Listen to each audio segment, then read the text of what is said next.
Good morning. Good morning. How is everybody today? You probably can hear the washer in the background. I have to get laundry done today. I have been so busy that I normally do laundry on the weekends, and I haven't been able to do that. And we have a dehumidifier dryer. It's a ventless dryer, and it's a piece of pooper, and I won't even get into how angry I am about that. So all of our laundry is air dried right now, so I have to wash, and then I only have one rack. I have this beautiful European well, I don't even remember where I got it from. I think somebody gave it to me, but I can't remember. And it's very much like a European drying rack that they would use in their home. And so it's got a lot of hanging places, but you can really only hang one big load and maybe two small loads on it. Anyway, why am I telling you that? Anyway, today's daily devotional. Oh my goodness. I'm doing laundry in the background. I have a full day ahead of me. I had to do my nebulizer again this morning because I couldn't breathe. But this card today is 100% appropriate. I had this magnificent dream experience last night, and I thought, how am I going to bring that forward? I'm going to be working on my book some today, so there's that. But today's card, and we're going to skip Celtic Devotional today as well. I think we just might skip it this week because these cards are amazing. And they're all appropriate. So today's card is the Brother in Darkness, overcoming negative energy with feminine power. Oh, look at that. Let's see. See if you can see that.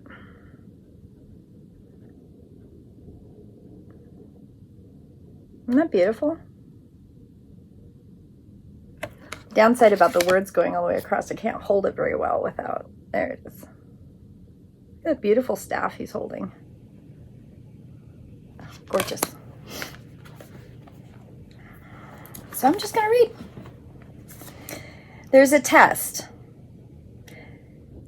about moving through when you're ready to progress into deep wisdom, light, acceptance, and inner peace. The test is in the guise of negative energy source, either within you or apparently outside of you. In truth, we are all one. The world is a mirror of whatever healing task lies within, even though sometimes the source of difficulty appears to be external, rather than the opportunity for us to gain mastery with our own responses through inner healing. Guidance comes to you to be more conscious of negative energies either within or directed towards you without being fearful. There is no need for fear. There is just more conscious, loving response.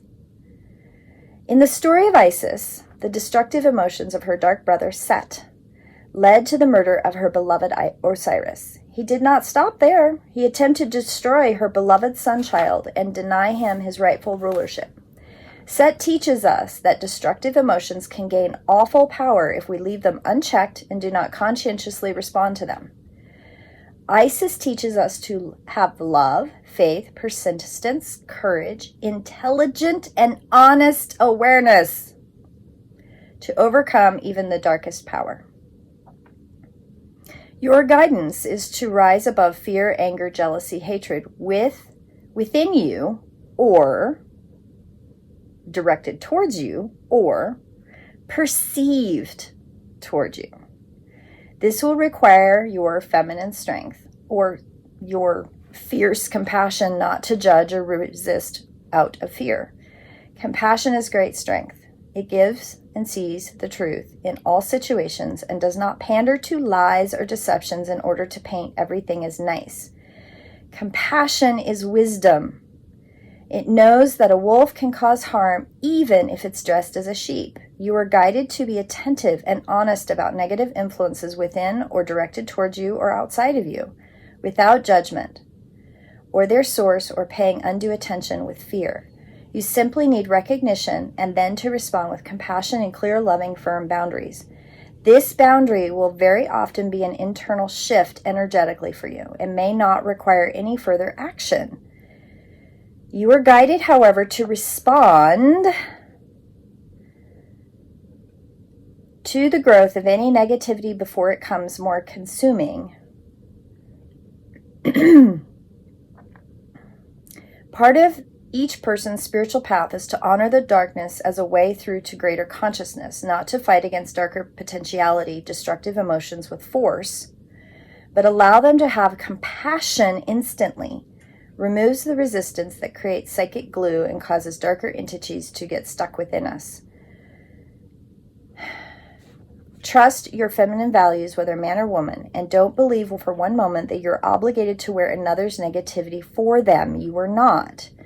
You may stand true in your purity of heart and be safe. If you have negativity energy or emotions rising within you, the same stands true. Have compassion and witness, but don't believe that you are, or you have to, identify with it. It's not you. It's just energy. Energy and emotions are energy. Let them flow. The ritual healing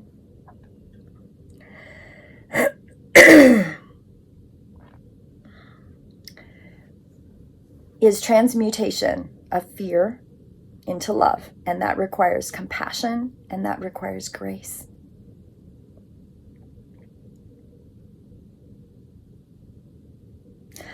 I can't tell you how many times I have this discussion. And I know it's because I've been through the journey. It's never about me, and I know that. And this is the thing. Every time I think I've gone through the journey, I'm like, okay, I think I got it. It comes back. And ironically, it usually comes back through me needing to really practice the skill, because it's a skill, of taking negative judgment, fear-based behaviors and find my place inside who I am, the core of all of who I am. And inside, I mean not in my physical body. I'm learning to do it through my physical body, which is cool. Body of 9 gives me that power because I can do that with the energies of all of the natural energy centers in the body. I can go there in my physical body. But when I talk about inside, I talk about finding my place of peace, my bliss, and going into who I really am as a spiritual entity, which can feel like it's inside the physical body to some people. But to me, it's more like an expansion of awareness with who I really am. I just happen to be anchored in the physical body, but I go out, far into who I am. You can go up, you can go out, you can go down, wherever you think out is. Anyway, so fear-based negativity, right? And that fear-based negativity, when I'm confronted with it, right? Or something and somebody does something, or there is a energetic thing that happens, whatever it is, it doesn't matter what it is. If I take that heartbeat, if I take that infinite heartbeat, that moment between heartbeats when it goes bump, before the bump, it's the bump. You know, your heart goes bump, bump, bump, bump, bump, bump, as it's pushing and, like pushing, and the flow of blood goes up and around and up and around and out, in and out. It's the bump before it goes bump. Okay? Bump, pause, bump. And in that pause, there's an infinite moment in time. And that infinite moment is where you go back to your place of bliss. And I pull in and through my place of bliss, when any of that comes at me, and I give it love. And the first time you do it, there's resistance. And then you wait for another heartbeat, another bump, bump. And you give it another piece of love. And there's more resistance. But it's not as bad as the first time. And through each conscientious moment of connection to love and compassion and grace and bliss, and through that place of peace, you can find an infinite amount of love. You can find an infinite amount of compassion to give whatever that negative, that fear-based negativity is. It's infinitely available, but you have to kind of find it within. Like, you have to go back to who you really are as a spiritual being. And if your true spiritual being is love, if you can find that anytime within yourself, even if it comes from outside to then show it to you inside, that's okay. It's 100% okay.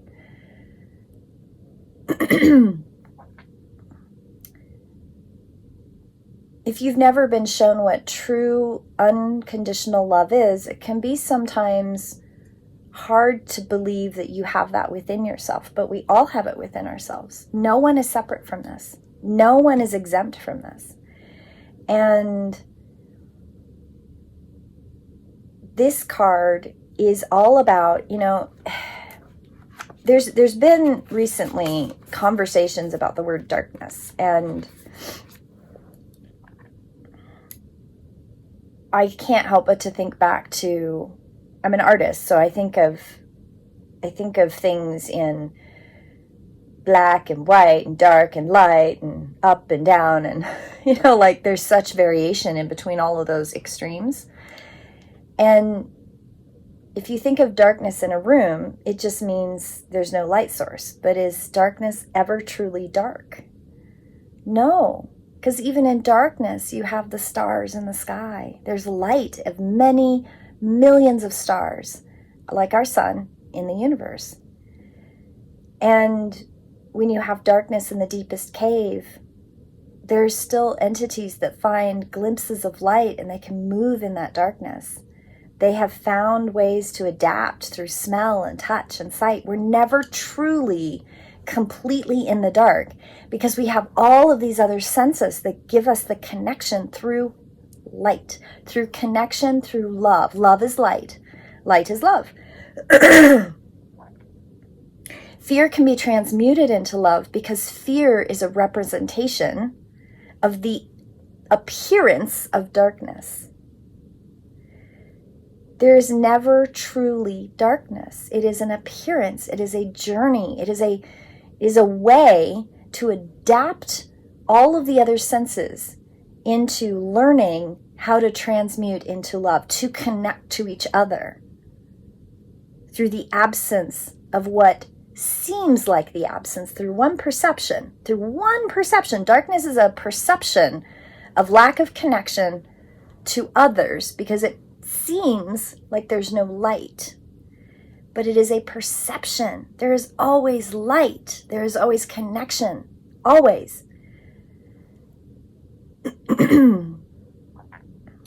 We perceive our human body to be a separateness from others because our human body gives us a vessel to live in that is separate from all the other entities around us. It's a perception because we are truly not separated. We are truly not apart because our energy field lets us connect to everything around us. We have chosen the vessel of separateness. We have chosen to have a torsion field that is emanated from our electrical body that is a container to hold our energy body, our subtle field. But it's all a perception because in truth, we are all connected. We are all light beings of love and compassion and this beautiful, amazing connection we have to one another. This is such a bigger concept than our puny little human minds can only get so far. So when you are confronted with negativity, I'm going back to this card. When you are confronted with negativity, when you are confronted with the perception of negative energy coming at you, when you have had to face the darkness within, the shadow within, whatever trauma, whatever emotions get bubbled up when somebody says something that triggers you, it is a perception, and it is still real to your reality. I'm not undermining anyone's emotional reaction. When you have an emotional, traumatic reaction, it's real. It's real, okay? I never want you to feel undervalued or not accepted for your emotional responses. Those are valuable, right? But they do belong to you because they may not be someone else's perception. I had a long conversation with somebody about ownership of your emotions and your reactions to things. Are you going to come up? Are you going to join us? You are? Okay. I'll use Astra as a really good example. She is a cat, right? Her shell is a cat. But she is her own entity. She's her own person. And I respect and value her as an entity with her own consciousness, with her own personality, her own perceptions. You know, we as humans, we forget that these entities share space with us. Now, she is a domestic cat, hundreds of thousands of years of that domestication. So she lives well with me because she's the shell she has chosen to live in, yes, is a domestic animal. So this domestic animal entity is living in a domestic situation with me and my partner. But she still has emotions, she still has perceptions, she still has needs, and I respect those. Now, if she gets sick and decides to pee on something she's not supposed to, which she hasn't, but if that does happen, she's trying to tell me something. Now, if her behavior is that she starts peeing in everything except her litter box, that's a totally different conversation, right? Like, is it because something's triggered her? I have to find out the root cause. There's always a reason for something. Okay. So back to negativity, because we're going to talk about humans, right? I've had some long discussions with people about the shadow and negative energy, and I go back to it all the time. If somebody's communicating with you, you need to find out what and how their communication style is. Where's their communication coming from? Body of Nine gives me a lot of language now and a lot of understanding. Oh, this person is a 3, or this person is a 6, or this person is an 8, or a 2, or a 1, or whatever. And there's a root foundational communication style that comes with how the body activates. And if that person isn't in their power, aren't in their power center, they communicate differently.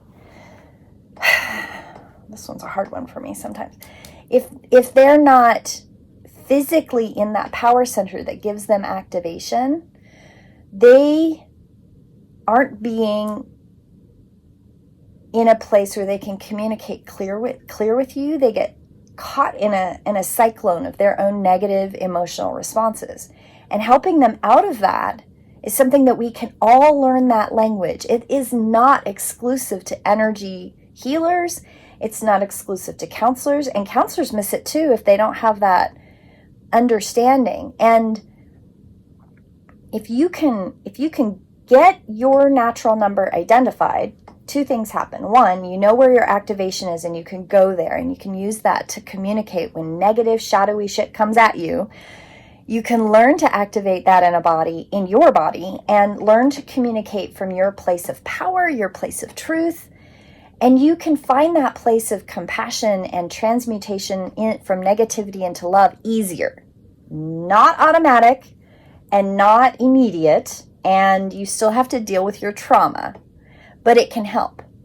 And when you're helping someone and you can communicate with them from your place of peace within your body, and also within your natural numbers body filter, there's a power that comes with those two people that can learn to communicate and understand each person's communication style when they're centered. Because what happens when somebody's not centered and not in a place of compassion in their core of how they communicate in their physical body? It can seem, perception, right? It can seem like they're walking around in a dark room. And that dark room and that darkness is spread everywhere they go. It's a perception. Use your other senses, people. Connect in. There are many ways of looking at the world. And judgment, having judgment, not, okay, I should rephrase that. Being judgy, right, closes our ability to communicate with each other off. Having discernment or judgment about the perception of a situation is bringing it forward into awareness. But that judgment, situational awareness, judging the situation in a sense of, oh, now I understand this is the framework, that's a sense of judgment, is not being judgy, which is where there's criticism, there's finger pointing, there's lack of growth, there is fear. Having judgment is not fear. It is accepting the perception of truth in the moment. Does that make sense? Sometimes I feel like I say things and I don't know if it's communicated clearly. Words, there's so many words in the world. Oh my goodness. I met somebody whose ancestors are like in the Webster's dictionary, and I go, oh yeah, words are hard. But there is a way to discern, to judge, to bring judgment awareness into bringing discernment into the connection of what's going on without judginess. I got it. Okay, guys, longer daily devotional. I'm sorry, but I thought this card today, when I pulled it, I went, yes, this is one I really need to go over. And there's a lot in here. If you need to listen to it a couple times, the point of today's daily devotional is to take that into your day and go, okay, am I being judgy? Am I looking at shadow and darkness with positive and negative judginess? How do I look at the situation with all of my senses, with my body, from my place of peace? I've talked about place of peace for years now in daily devotions. Find that place of peace and look at the situation and give it love between those heartbeats. Go, oh, find my inner self, find my place of peace, give it a little bit of love. And you're going to fail. And give it a little bit more love. And you're going to fail. And give it a little bit more love. Transmute that fear, that perceived darkness through your love eyes, through your compassion, through your grace, through your place of bliss. And then you can see the perception versus what's really going on. And your fear reaction, your emotions are real, but where are they coming from? Where's the trauma? Where's the trigger? Where's your experience? And how do you heal that experience and that memory? And where that lives in your body? How do you heal that to move forward so you don't live in that place of fear and judgment and darkness? Have a beautiful day, my friends. I love you, and I will see you tomorrow. Blessed be.